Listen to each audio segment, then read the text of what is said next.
जीवन का असली आनंद क्या है। नमस्कार दोस्तों, स्वागत है आज आपका फिर से जीवन बदल देने वाली एक और ज्ञान से भरी बुद्धा इंस्पायर्ड स्टोरी में। आज की ये कहानी जीवन की तमाम छोटी बड़ी तमाम तरह की समस्याओं से परेशान इंसान को समाधान देगी। एक किसान अपने गांव की परेशानियों से बहुत दुखी था। किसी ने उसे अपने दुखों के निवारण के लिए बुद्ध की शरण में जाने को कहा, जो कुछ दिनों के लिए यहाँ से कुछ दूर एक गांव में आया है। वह निश्चय ही तुम्हारे सब दुखों का निवारण करेगा। यह सुनकर किसान बड़ी इच्छा से बुद्ध की शरण में गया, यह सोचकर कि बुद्ध उसे उसकी समस्याओं, मानसिक पीड़ा, तनाव और दुखों से मुक्ति दिलाएंगे। वह बुद्ध के पास पहुंचा। उसने बुद्ध से कहा कि हे बुद्ध, मैं एक किसान हूँ। मुझे खेती करना पसंद है, लेकिन बारिश कभी भी पर्याप्त नहीं होती और मेरी फसलें बर्बाद हो जाती हैं। पिछले साल मेरे पास खाने के लिए कुछ नहीं था और इस साल भी अत्यधिक बारिश के कारण फसल को बहुत नुकसान हुआ। मेरे पास खाने के लिए पर्याप्त भोजन नहीं है। किसान ने कहा, मैं शादीशुदा हूँ। मेरी पत्नी मेरा ख्याल रखती है। मैं उससे प्यार करता हूँ, लेकिन कभी कभी वह मुझे बहुत परेशान करती है और घर में बहुत क्लेश हो जाता है, जिससे मुझे लगता है कि अच्छा होता अगर वह मेरी जिंदगी में नहीं आती। मेरे भी 2 बच्चे हैं। कभी कभी मेरे बच्चे भी मेरा अनादर और अवज्ञा करते हैं, मेरे निर्देशों का पालन नहीं करते। किसान लगातार बुद्ध को अपने दुखमय जीवन के बारे में ऐसी तमाम बातें बता रहा है। बुद्ध उस दुखी किसान की समस्या को ध्यान से सुनते रहे।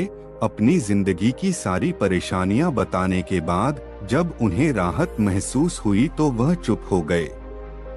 अब उसके पास बताने के लिए कोई और समस्या नहीं बची थी।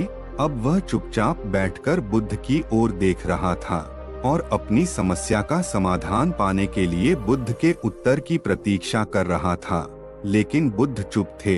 किसान ने फिर कहा, हे बुद्ध, मैं आपकी शरण में आया हूँ। कृपया मेरे जीवन की इन समस्याओं का समाधान करें। बुद्ध ने कहा, मैं तुम्हारी कोई मदद नहीं कर सकता। किसान आश्चर्यचकित होकर बोला, अरे, यहाँ आप क्या कह रहे हैं? सब कहते हैं कि आप सबके दुख दूर कर देते हैं, तो क्या तुम मेरी समस्याएं हल नहीं करोगे इसलिए कि मैं एक गरीब किसान हूँ? बुद्ध ने कहा, मुश्किलें हर किसी के जीवन में आती हैं। जीवन में दुख और परेशानियां आना स्वाभाविक है। व्यक्ति के जीवन में अक्सर उसके कर्मों के अनुसार परिस्थितियां बदलती रहती हैं, जिससे सुख, दुख, निराशा और क्रोध आता है। नए रिश्तों का बनना, पुराने रिश्तों का बिगड़ना, रिश्तों में मिठास और कड़वाहट, ये सब सामान्य है। यह जीवन का हिस्सा है और यह जीवन का चक्र है। हकीकत तो यह है कि हम सभी के जीवन में 83 प्रकार की कठिनाइयां हैं। इन कठिनाइयों का समाधान आप और मैं नहीं कर सकते, कोई नहीं कर सकता। जिंदगी और जिंदगी में बनने वाले रिश्ते स्थिर नहीं होते। एक दिन रिश्तेदार भी चले जाएंगे और जिंदगी भी खत्म हो जाएगी, लेकिन ये समस्याएं वैसे ही रहेंगी जैसे आज आपकी जिंदगी में हैं और कल किसी और की जिंदगी में होंगी। इस पर किसान अपना नियंत्रण खो देता है और क्रोधित हो जाता है और ऊंची आवाज में बुद्ध से कहता है कि हर कोई कहता है कि तुम्हें एक महात्मा, एक सिद्ध पुरुष, एक प्रबुद्ध व्यक्ति होना चाहिए। मैं इस विश्वास के साथ यहाँ आया हूँ कि आप मेरी मदद करेंगे। यदि आप मेरी समस्याएं हल नहीं कर सकते तो मेरा यहाँ आना व्यर्थ था। हर कोई झूठ बोलता है कि वे समस्याओं का समाधान करते हैं। आपने मेरी एक भी समस्या का समाधान नहीं किया। तुमसे अच्छे तो वह महात्मा हैं जो 2 वर्ष पहले मेरे घर आए थे। उन्होंने मेरे लिए यज्ञ कराया, दान दक्षिणा दिलवाई और मेरे मन को असीम शांति मिली। कुछ सुख भी बढ़े और कुछ दुख भी कम हुए, लेकिन तुमने मेरी कोई भी समस्या हल नहीं की। तुमने मुझे सीधे तौर पर मना कर दिया। बुद्ध ने कहा, क्या वह सब करने से जीवन के सारे दुख समाप्त हो गए? इतना कुछ करने के बाद भी अब आप इतने परेशान क्यों हैं? अब आप पहले से भी ज्यादा दुखों से घिर गए हैं। तात्पर्य यह है कि जीवन में दुख कभी समाप्त नहीं होते। किसान बोला, तो क्या मैं मान लूं कि तुम मेरी मदद नहीं कर सकते?